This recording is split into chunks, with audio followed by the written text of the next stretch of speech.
Hello दोस्तों, नमस्कार। कैसे हैं आप सभी? सवालों से ही होंगे, ऐसे ही मैं आशा करता हूँ। आज की हमारी क्लास नंबर 13 के पार्ट बी में आप सभी का स्वागत है। आज की हमारी क्लास नंबर 13 के पार्ट बी में आप सभी का स्वागत है। एक प्रॉफिट एंड लॉस की अगली क्लास है। इस क्लास में हम जानेंगे इन नए प्रश्नों के साथ आपके समक्ष जोड़ते हैं। आज के हमारे ये नए प्रश्न आपके सामने यहाँ पर प्रस्तुत है।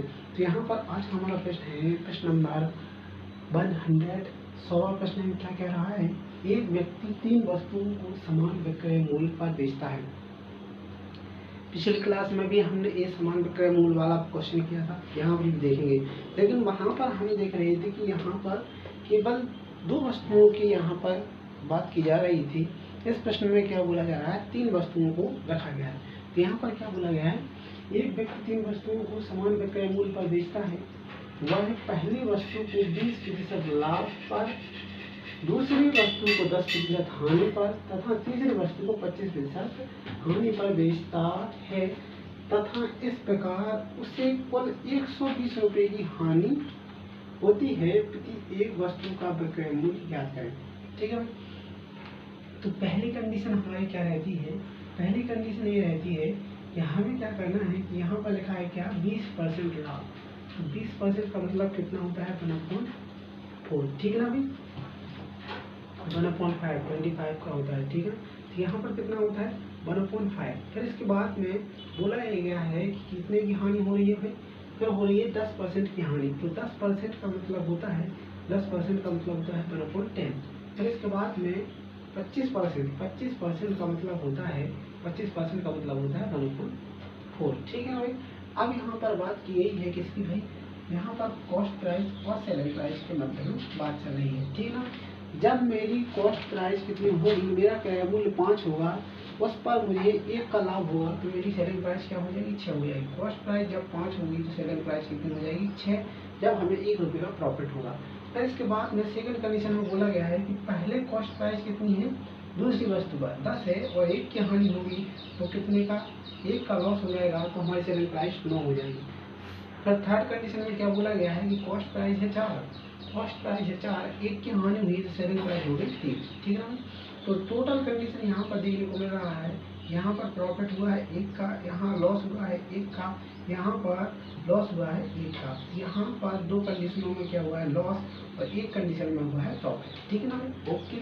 अब यहाँ पर बोला ये गया था, क्या बोला गया था? बोला ये गया था कि तीनों के जो सेलिंग प्राइस है, विक्रय मूल्य है, कैसे समान है। लेकिन यहाँ पर हमें तो अलग अलग देखने को मिल रही है। तो यहाँ पर 9, 6 और 3 का एलसीएम निकाला जाए तो कितना आएगा? 18 आएगा। हमें कुछ निकालना, इन तीनों को 18 बनाना है। तो 18 बनाएंगे तो 6 3 18, 9 दूना 18 और 3 6 18। तो कुछ निकालना है। जिस प्रकार से वहाँ पर मल्टीप्लाई किया है, उसी प्रकार से हर जगह यहाँ पर मल्टीप्लाई कर देना है। ठीक है ना? Okay okay okay. अब जब नई कंडीशन आ जाएगी आपके समक्ष, नई कंडीशन क्या आ जाएगी? 3 5 15, 10 दूना 20 और 6 चौको 24। ये आपकी आ जाएगी कॉस्ट प्राइस वाली कंडीशन। ठीक है ना? फिर बात करते हैं हमारे सेलिंग प्राइस वाली। तो सेलिंग तो सीधे ही 18 18 आ जाएगी। ठीक है ना? सीधे ही 18 18 हमारी कंडीशन यहाँ पर आ जाएगी। तो यहाँ पर आप डिफरेंस देखेंगे, यहाँ पर डिफरेंस कितने का देखने को मिल रहा है? यहाँ पर 7 का, यहाँ पर कितने का देखने को मिल रहा है? 2 का, यहाँ पर कितना को देखने को मिल रहा है आपको? 6 का। ठीक है ना? तो यहाँ पर जो लॉस हुआ था, यहाँ पर प्रॉफिट हुआ था। अब यहाँ पर कुल बोला जा रहा है, सारी परिस्थितियों को मद्देनजर रखते हुए यहाँ पर बोला गया है कि 120 रुपये की हानि होती है। तो यहाँ पर आप देखेंगे कि 7 रुपये का प्रॉफिट हुआ था, 2 का लॉस हुआ था, 6 का लॉस हुआ था। इनको एडजस्ट किया जाए तो 6 और 2 8, 8 रुपये का या 8 यूनिट का लॉस हुआ है, 7 यूनिट का प्रॉफिट हुआ है। 8 यूनिट का टोटल लॉस हुआ है, 7 यूनिट का क्या हुआ है? प्रॉफिट हुआ है। दोनों को एडजस्ट किया जाए तो यहाँ पर 1 यूनिट का क्या हुआ है? लॉस हुआ है। क्या हुआ है अभी? लॉस हुआ है। ठीक है। इस 1 यूनिट लॉस की वैल्यू यहाँ पर कितनी हो जाएगी? 102 120 120 हो जानी है। क्या हो जानी है? 120 हो जानी है। क्यों? क्योंकि बोला जा रहा है कि 120 की हानि हुई है, लेकिन हमें तो पता चल रहा है कि यहाँ पर केवल 1 रुपये की हानि हुई है। ठीक है ना? अब पूछा हमसे क्या है कि एक वस्तु का विक्रय मूल्य ज्ञात करें। तो विक्रय मूल्य तो हर एक वस्तु का कितना है, 18 है। बस कुछ नहीं करना, तो यहाँ पर 18 से आपको मल्टीप्लाई कर देना था। ठीक है, 18 से मल्टीप्लाई कर देना था। यहाँ पर 0 आ जाएगा और 18 दूनी 36, 18 दूनी 36, यहाँ पर 3 आ गया। 18 और 3 कितना होता है भाई, 18 और 3 21, 18 और 3 21, 18 और 3 21। तो यहाँ पर विक्रय मूल्य ज्ञात करो। तो यहाँ पर आपका आ जाना चाहिए 2160 आना चाहिए ना, क्योंकि हमारा जो लॉस हुआ था वो कितना हुआ था, 1 यूनिट का लॉस यहाँ पे हुआ था। हमने यहाँ पर ये देखा है, ठीक है, कितना हुआ था, 1 यूनिट का लॉस हुआ था हमारा, हमने ये देखा है।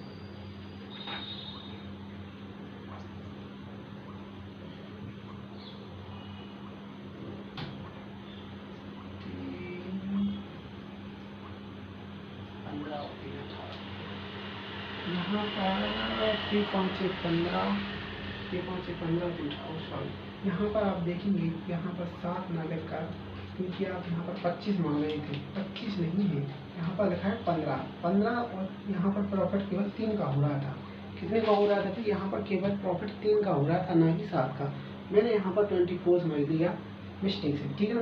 अब दोबारा से सॉल्व करते हैं। यहाँ पर कुछ नहीं हुआ है, यहाँ पर थोड़ा सा बदलाव होना है, बस थोड़ा सा बदलाव किया जाएगा, ठीक है भाई। Okay okay okay. तो यहाँ पर आप देखेंगे कि यहाँ पर जो प्रॉफिट है कितना है भाई, 3 यूनिट, लॉस है 2 यूनिट और 6 यूनिट, टोटल है कितना भाई, 8 यूनिट का लॉस हुआ है। कितने का हुआ है, 8 यूनिट का लॉस हुआ है, और प्रॉफिट हुआ है हमें 3 यूनिट का। अगर 8 यूनिट में से 3 यूनिट चली जाए तो 5 यूनिट का लॉस आपको देखने को मिलेगा। कितने का भी, यहाँ पर 5 यूनिट का आपको लॉस देखने को मिलेगा, लेकिन हमें तो वो बता रहा है 120 रुपये का लॉस हुआ है। कितने का हुआ है, 120 रुपये का लॉस हुआ है, हमसे ये बोला गया है। ये 5 यूनिट का लॉस इक्वल हो जाएगा कितने की, 120 के इक्वल हो जाएगा। हमसे पूछा गया है कि प्रत्येक आर्टिकल की सेलिंग प्राइस बताइए, प्रत्येक वस्तु का क्या बताना है, सेलिंग प्राइस। तो सेलिंग प्राइस तो सेम है, सबका सेलिंग प्राइस कितना है, 18। तो बस कुछ नहीं करना था, आपको सेलिंग प्राइस 18 की वैल्यू निकाली थी। तो क्या करना था, 120 में आप 18 से क्या कर देंगे, गुणा, और फिर इसके बाद में 5 से कर देंगे डिवाइड, ठीक ना। बस इसको सॉल्व कर लिया, आपका आंसर आ गया। 5 से कट कर दिया तो यहाँ पर कितना आ जाएगा, 24। 24 इंटू 18, इनको क्या करना है, मल्टीप्लाई। तो 18 चौक 72 की कितना आ जाएगी, 2, यहाँ पर 7, 18 दूनी 36, 36 और 7 43, 432 हमारे हर एक वस्तु का क्या होगा भाई, सेलिंग प्राइस होगा। 432 हर एक वस्तु का क्या होगा, सेलिंग प्राइस होगा। यही हमारा आंसर है, ऑप्शन नंबर डी यहाँ पर सही हो जाएगा, 432, ठीक है। ओके। अब बढ़ते हैं हम अपने अगले क्वेश्चन की ओर। हमारा अगला क्वेश्चन क्या है, एक व्यक्ति 1710 रुपये में 2 वस्तुएं बेचता है। वह पहली वस्तु को 10% हानि पर तथा दूसरी वस्तु को 25% लाभ पर बेचता है। यदि पहली वस्तु का क्रय मूल्य दूसरी वस्तु के विक्रय मूल्य के बराबर है, तो ज्ञात करो कि उस व्यक्ति को कितने रुपए का लाभ अथवा हानि हुई। देखो यहाँ पर थोड़ा सा समझे आप, कितने का भी 10% की, यहाँ 10% का यहाँ पर लॉस हो रहा था। 10% का मतलब 1/10। फिर इसके बाद में दूसरी वस्तु पर 25% का प्रॉफिट, 25% का मतलब होता है 1/4, ठीक है ना भाई। ओके, तो यहाँ पर हम कॉस्ट प्राइस और सेलिंग प्राइस को रखेंगे, ठीक है ना भाई। हमारी कॉस्ट प्राइस अगर कितनी है भाई, 10 है, हमारी कॉस्ट प्राइस 10 है। अगर 1 रुपये का लॉस हो रहा है तो हमारी सेलिंग प्राइस 9 हो जाएगी। अगर दूसरी वस्तु पर मेरी कॉस्ट प्राइस कितनी है भाई, 4 है, मेरी कॉस्ट प्राइस 4 है और 1 का प्रॉफिट हो जाएगा तो हमारी सेलिंग प्राइस हो जाएगी 5। ऐसा ही है ना, बिल्कुल है। फिर बोला गया है कि यदि पहली वस्तु का क्रय मूल्य, पहली वस्तु का क्रय मूल्य कितना है, 10 है, पहली वस्तु का क्रय मूल्य दूसरी वस्तु के विक्रय मूल्य के बराबर है, दूसरी वस्तु का विक्रय मूल्य कितना है, 5 है। लेकिन ये दोनों बराबर तो नहीं है, बराबर नहीं है तो हमें बराबर कर लेना है, क्योंकि बराबर हमें करना है, क्वेश्चन में बोला गया है। अगर हम 5 में 2 से मल्टीप्लाई करेंगे तो कितना हो जाएगा, 10। 10 यहाँ पर है और 10 यहाँ पर है, दोनों कंडीशन सेम हो गई, दोनों कंडीशन सेम हो गई, जो प्रश्न में बोला गया है सेम हो गया तो कुछ नहीं करना है, यहाँ पर भी आपको वही कंडीशन रख देनी है। क्रय मूल्य में भी यहाँ पर उसी दूसरी वस्तु के क्रय मूल्य में भी 2 से मल्टीप्लाई करना पड़ेगा, क्योंकि जो कंडीशन दी गई है उसको हमें फॉलो करना है, ठीक है ना। तो यहाँ पर बराबर हो तो ज्ञात करो कि उस व्यक्ति को कितने रुपए का लाभ अथवा हानि हुई। तो यहाँ पर अब नई कंडीशन आपके समक्ष आ गई है कि पहली वस्तु का कॉस्ट प्राइस कितना है 10, सेलिंग प्राइस कितनी है 9, दूसरी वस्तु का कॉस्ट प्राइस कितनी है 8 और सेलिंग प्राइस कितनी है भाई 10, ठीक है भाई। यहाँ पर आप देखेंगे कि यहाँ पर लॉस हो रहा था कितने का, यहाँ पर लॉस हो रहा था 1 रुपये का, यहाँ पर प्रॉफिट हो रहा है 2 रुपये का, ठीक है ना, प्रॉफिट 2 रुपये का हो रहा है। यहाँ पर टोटल कंडीशन को एडजस्ट किया जाए तो 2 का प्रॉफिट हो रहा है, 1 का लॉस हो रहा है, मतलब टोटल कंडीशन लेंगे यहाँ पर 1 रुपये का प्रॉफिट होगा या 1 यूनिट का प्रॉफिट होगा, कितने का होगा भाई 1 यूनिट का प्रॉफिट होगा, ठीक है भाई।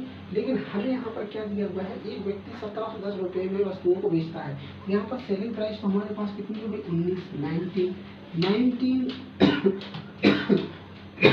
19 हमारी सेलिंग प्राइस है, लेकिन यहाँ पर बता रहा है कि 1710 हमारी सेलिंग प्राइस है और हमें पता है कि हमें टोटल कंडीशन में 1 यूनिट का प्रॉफिट हुआ है, बस 1 की वैल्यू आपको निकालनी थी। तो यहाँ पर 1710 में आप 19 से भाग लगा देंगे तो 19 नम्मा 171 होता है, तो 1 की वैल्यू आपकी आ जाएगी 90। तो ये क्या है आपका प्रॉफिट है, ये क्या है आपका प्रॉफिट और 90 रुपीज़ ये आपका प्रॉफिट आ जाएगा। टोटल प्रॉफिट 90 रुपये होगा, दोनों वस्तुओं का टोटल प्रॉफिट कितना होगा 90 रुपये होगा, यही हमें निकालना था, ठीक है ना। ओके। अब बढ़ते हैं हम अगले प्रश्न की ओर। हमारा अगला प्रश्न 102 प्रश्न क्या कहा है, 2 वस्तुओं में से किसी एक को 962 रुपये के मूल्य पर बेचा जाता है, उनमें से एक वस्तु पर विक्रेता को 30% लाभ होता है और दूसरी वस्तु पर 26% हानि होती है, विक्रेता का कुल कितना लाभ या हानि हुई। बस कुछ नहीं करना था, सीधे ही आप यहाँ पे आगे बढ़े। 30% का मतलब होता है 3/10, ठीक है ना। फिर इसके बाद में 26% का मतलब क्या होता है, यहाँ पर आप लिखिए 13/50, ठीक है ना, 13/50, ठीक है। ओके। अब इसके बाद में कॉस्ट प्राइस और यहाँ पर सेलिंग प्राइस। तो यहाँ पर आपने क्या किया है कि पहली कंडीशन में प्रॉफिट हुआ है, कॉस्ट प्राइस अगर 10 है और प्रॉफिट करना है, यहाँ पर 10 पर 3 की वृद्धि होगी तो सेलिंग प्राइस 13 हो जाएगी। फिर इसके बाद में सेकंड कंडीशन में बोला गया है यहाँ पर कॉस्ट प्राइस कितनी है 50 है और 13 की हानि होगी, तो सेलिंग प्राइस कितनी हो जाएगी 37 हो जाएगी, सेलिंग प्राइस कितनी हो जाएगी 37 हो जाएगी। अब बोला ये गया था, क्या बोला गया था कि वस्तु को बेचा जाता है, उसमें एक वस्तु पर विक्रेता को 30% लाभ होता है और दूसरी वस्तु पर 26% की हानि होती है, तो विक्रेता पर कुल कितना प्रतिशत लाभ हानि हुई। तो जब हमें कुल कंडीशन निकालनी पड़ती है तो हमें सीधे क्या करना पड़ता है, दोनों की सेलिंग प्राइस को कैसा करना पड़ता है, समान करना पड़ता है। यहाँ पर आप देखेंगे सेलिंग प्राइस हमें दोनों के अलग अलग देखने को मिल रही है, तो हम क्या करेंगे सेम करेंगे, 37 को इससे मल्टीप्लाई कर देंगे और यहाँ पर 13 से मल्टीप्लाई कर देंगे, ठीक है ना। यहाँ पर 13 से मल्टीप्लाई कर देंगे, यहाँ पर कितना आ जाएगा, 13 7 91 आशा लगी 9 3 26 39 यहाँ पर 481 कितना आ जाएगा 481। तो दोनों की सेलिंग प्राइस कितनी हो जाएगी 481, ठीक है ना। यहाँ पर भी 37 से मल्टीप्लाई करेंगे आप, यहाँ पर 13 से मल्टीप्लाई करेंगे तो नई कंडीशन आपको देखने को मिलेगी 370 और यहाँ पर 13 पन्ना 65 और यहाँ पर हो जाएगा 481 और यहाँ पर हो जाएगा 481, ठीक है। ओके, ये सेकंड कंडीशन आपकी नहीं आ गई, ठीक है। अब यहाँ पर बोला ही क्या गया था, हानि होती है विक्रेता का कुल हानि लाभ या हानि प्रतिशत ज्ञात करें। यहाँ पर आप देखेंगे, यहाँ पर बोला क्या गया, 2 वस्तुओं में से किसी एक को कितना 962 के मूल्य पर बेचा जाता है, ठीक है ना। कितने बेच रहा है 962 के के मूल्य पर बेचा जाता है, किसी एक को 962 के मूल्य पर बेचा जाता है। ठीक है, यहाँ पर आप देखेंगे कितने का टोटल लॉस हो रहा है, कितने का यहाँ पे प्रॉफिट हो रहा है, यहाँ पर ये देखना है। तो 481 में से आपने 370 को घटाया, यहाँ पर 111 का क्या हो रहा है यहाँ पे भाई, यहाँ पर क्या हो रहा है, लॉस हो रहा है। ठीक है, ओके। फिर इसके बाद में यहाँ पर आप देखेंगे कि यहाँ पर 9, ठीक है, 9 यहाँ पर आंसर आ गई, और फिर यहाँ पर 6 और फिर यहाँ लगी, यहाँ पर 169 का यहाँ पर हो रहा है प्रॉफिट, यहाँ पर हो रहा है प्रॉफिट, यहाँ पर हो रहा है लॉस। टोटल कंडीशन को एडजस्ट करेंगे तो यहाँ पर आप देखेंगे कि क्या रहा है, 58 का क्या हो रहा है, यहाँ पर 58 का यहाँ पर प्रॉफिट हो रहा है। ठीक है, कितने का, 58 का प्रॉफिट हो रहा है, यहाँ पर ये हमें पता चल रहा है। ठीक है भाई, ओके। अब यहाँ पर बोला ये क्या है कि दो वस्तुओं को किसी एक को इतने पर बेचा जाता है, कितने में भाई, 962 में को बेचा जाता है, तो उनमें से एक वस्तु पर विक्रेता 25% का लाभ होता है और दूसरी वस्तु पर 26% की हानि होती है, लेकिन का कुल हानि या लाभ प्रतिशत क्या करें। तो हमें तो यहाँ पता तो चल गया, यहाँ पर 58 का क्या हुआ है, प्रॉफिट हुआ है। कितने का हुआ भाई, 58 का यहाँ पे हमें प्रॉफिट हुआ है। ठीक है भाई, यहाँ पर आप देखेंगे कि जो वैल्यू दी गई है, यहाँ पर 481 की वैल्यू हो जाएगी 962 के इक्वल। ठीक है ना भाई, तो यहाँ पर 481 962 में आपको 481 से क्या करना है, डिवाइड करना है और 58 से मल्टीप्लाई करना है। ठीक है भाई, 58 से आपको मल्टीप्लाई करना है। ठीक है भाई, ओके।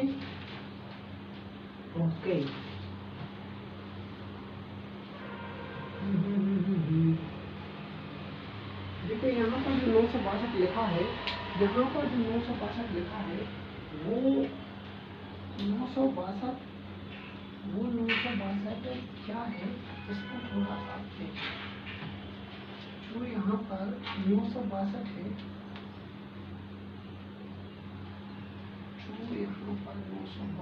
है, सेवन प्राइस 7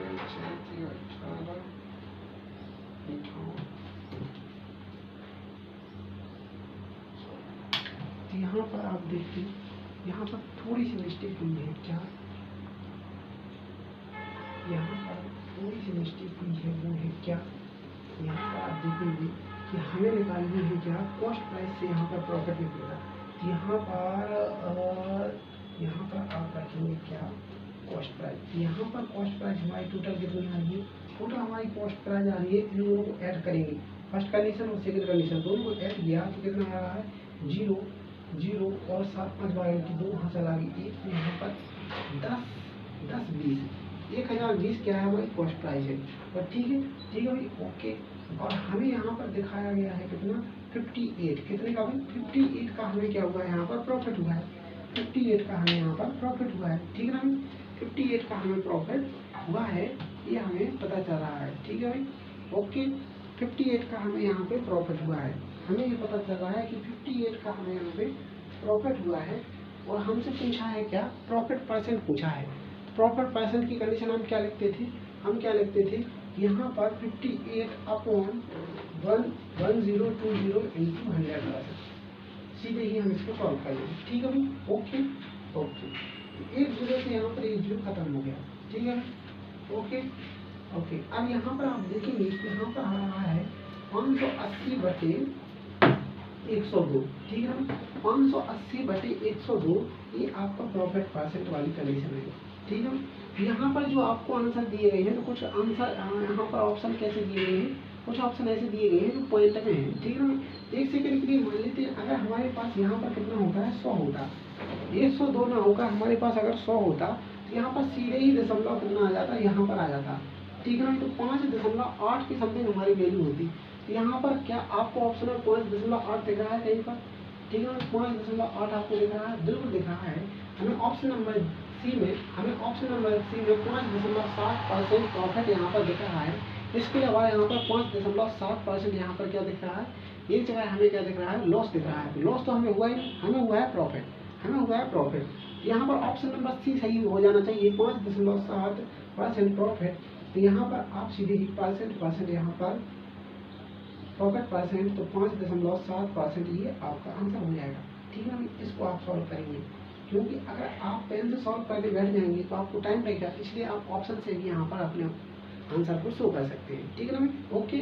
अब हमारा अगला क्वेश्चन है 130 और 103 वाला प्रश्न है। क्या कह रहा है, एक व्यक्ति ने एक बकरी और एक भेड़ के साथ 14,250 में खरीदे, मतलब दोनों को इतनी प्राइस में खरीदा। उसने भेड़ को 10% लाभ के साथ और बकरी को 20% हानि पर बेच दिया। उसने दोनों जानवरों को समान मूल्य पर बेचा, मतलब विक्रय मूल्य कैसे है, समान है, दोनों के विक्रय मूल्य समान है, बेच दिया, मूल्य पर समान बेचा। तो सस्ते जानवर का क्रय मूल्य ज्ञात करें। कहने का तात्पर्य जो जानवर कम दामों में बिका है उस दाम को बताया जाए, ये हमसे पूछा गया। तो बस सीधे ही हम अपने प्रश्न पर उतर जाते हैं। यहाँ पर 10% का मतलब कितना होता है, 10% का 1/10। ठीक है ना, ओके। फिर इसके बाद में 20% की हानि, 20% का मतलब कितना होता है, 1/5। यहाँ पर क्या लिखा है, कॉस्ट प्राइस, यहाँ पर हो जाएगी सेलिंग प्राइस। ठीक है, तो पहली कंडीशन में क्या हुआ था, प्रॉफिट। तो हमारा कॉस्ट प्राइस अगर 10 है, 10 पर 1 की वृद्धि होगी, हमारा सेलिंग प्राइस हो जाएगा 11। ठीक है भाई, ओके। सेकेंड कंडीशन में हमसे बोला गया है 20% हानि, मतलब कॉस्ट प्राइस अगर मेरी 5 है, 5 में से 1 की हानि होगी तो हमारी सेलिंग प्राइस हो जाएगी 4। अब बोला गया है कि दोनों कंडीशनों में क्या है भाई, सेलिंग प्राइस समान है, विक्रय मूल्य कैसे हैं, एक जैसे हैं। लेकिन यहाँ पर जो हमें सेलिंग प्राइस दिख रही है दोनों अलग अलग हैं, तो हम दोनों को क्या कर लेंगे, सेम कर लेंगे भाई, हम दोनों को सेम कर लेंगे, ये हमें पता होना चाहिए। तो सेकंड कंडीशन हमारी यहाँ पर आ जाएगी, कितनी आ जाएगी, 10 चौको 40, 11 अपना 55, यहाँ पर 11 चौक 44 और 11 चौक 44, सीधे ही आ गया। ठीक है भाई, अब यहाँ पर बोला ये क्या गया है, एक व्यक्ति ने एक बकरी और भेड़ को एक साथ 14,250 में खरीदा। कितने में खरीदा, 14,250 में। लेकिन यहाँ पर जो हमारी कॉस्ट प्राइस है कितनी है भाई, दोनों को ऐड किया तो 95 हमारी कॉस्ट प्राइस है, और इसकी वैल्यू हो जाएगी हमारी 14,250। ठीक है ना, ये हमारी कॉस्ट प्राइस। ठीक है भाई, ओके। उसने इतने पर लाभ पर इतनी हानि पर बेच दिया। उसने दोनों जानवरों को समान मूल्य पर बेचा, तो सस्ते जानवर का क्रय मूल्य, तो सस्ते जानवर का क्रय मूल्य क्या है, सस्ते जानवर का क्रय मूल्य कितना है, 40। महंगा वाला कौन सा होगा, 55। सेकेंड कंडीशन वाला जो भेड़ वाली कंडीशन होगी, वो कितनी है, 55 रुपये या 55 यूनिट और 55 यूनिट में खरीदा था, और 40 यूनिट में उसने बकरी को खरीदा था। तो हमें निकालनी है 40 यूनिट की वैल्यू। यहाँ पर 14,250/95 से आप डिवाइड कर देंगे इंटू 40, 40 से यहाँ पर मल्टीप्लाई करना है। ठीक है ना भाई, यहाँ पर 5 से कट करेंगे तो यहाँ पर आ जाएगा कितना, 5 से यहाँ पर कट किया आपने, यहाँ पर 5 10 5 8 40 और 55 25। ठीक है ना, ओके भाई, ओके। अब इसके बाद 19 से कम 19 और 19 बना 95। ठीक है ना भाई, और यहाँ पर 0। ठीक है भाई, अब इसके बाद में 15 चौका 60, यहाँ पर 6000। यहाँ पर जो कॉस्ट प्राइस आ रही है, सस्ते जानवर अर्थात भेड़ नहीं, ये बकरी का है। ये किसका है, बकरी कॉस्ट प्राइस है। सस्ता जानवर कौन है भाई, बकरी की कॉस्ट प्राइस कितनी है, 6000। 6000 में उस जानवर का क्या है भाई, क्रय मूल्य है, बकरी का क्रय मूल्य कितना है, 6000 रुपये। ऑप्शन नंबर बी यहाँ पर सही हो जाएगा, 6000 रुपये बकरी का क्रय मूल्य होगा। हमसे यही पूछा गया था और हमने वही आंसर दिया है। ठीक है ना, इस तरीके से हमने इस कॉन्सेप्ट को पिछली क्लास में भी कंप्लीट किया था, बेसिक्स के साथ उठाया था। यहाँ पर हमें दो वस्तुओं या दो चीज़ों को लेकर कंडीशन देखने को मिली थी पिछली क्लास में। इस क्लास में हमें एक नई कंडीशन देखने को मिली है। यहाँ पर 3 वस्तुएं भी हो सकती हैं, 3 जानवर भी हो सकते हैं, 4 जानवर भी हो सकते हैं, तब भी हम इस कंडीशन को सॉल्व कर सकते हैं बहुत ही आसान तरीके से। ये प्रश्न भी हमने देखा है। हालांकि जो यहाँ पर 3 प्रश्न कराए गए हैं वो सेम पिछली क्लास से रिलेट करते हुए उसी से संबंधित सारे प्रश्न हैं। ये जो 101वां प्रश्न है, यहाँ पर हमने थोड़ा सा डिफरेंस देखा था। क्या देखा है? यहाँ पर बोला गया था कि दूसरी वस्तु का या पहली वस्तु का क्रय मूल्य दूसरी वस्तु के विक्रय मूल्य के समान है। यहाँ पर पहली वस्तु का क्रय मूल्य दूसरी वस्तु के विक्रय मूल्य के समान है। ये थोड़ा सा चेंजेस है इस प्रश्न में। यहाँ पर भी थोड़ी सी चेंजेस की गई है और यहाँ पर सेम कंडीशन रखी गई है। थोड़ी सी कैलकुलेशन वाले सवाल है, बाकी यहाँ पर बिल्कुल सेम ही तरीके को यहाँ पर रखा गया है। एक ही कॉन्सेप्ट के यहाँ पर प्रश्न है। ठीक है ना? तो आज के लिए हम यहीं पर विराम देते हैं और नई क्लास में जोड़ते हैं नए प्रश्नों के साथ। आज के लिए इतना ही। धन्यवाद। जय श्री राधे कृष्ण।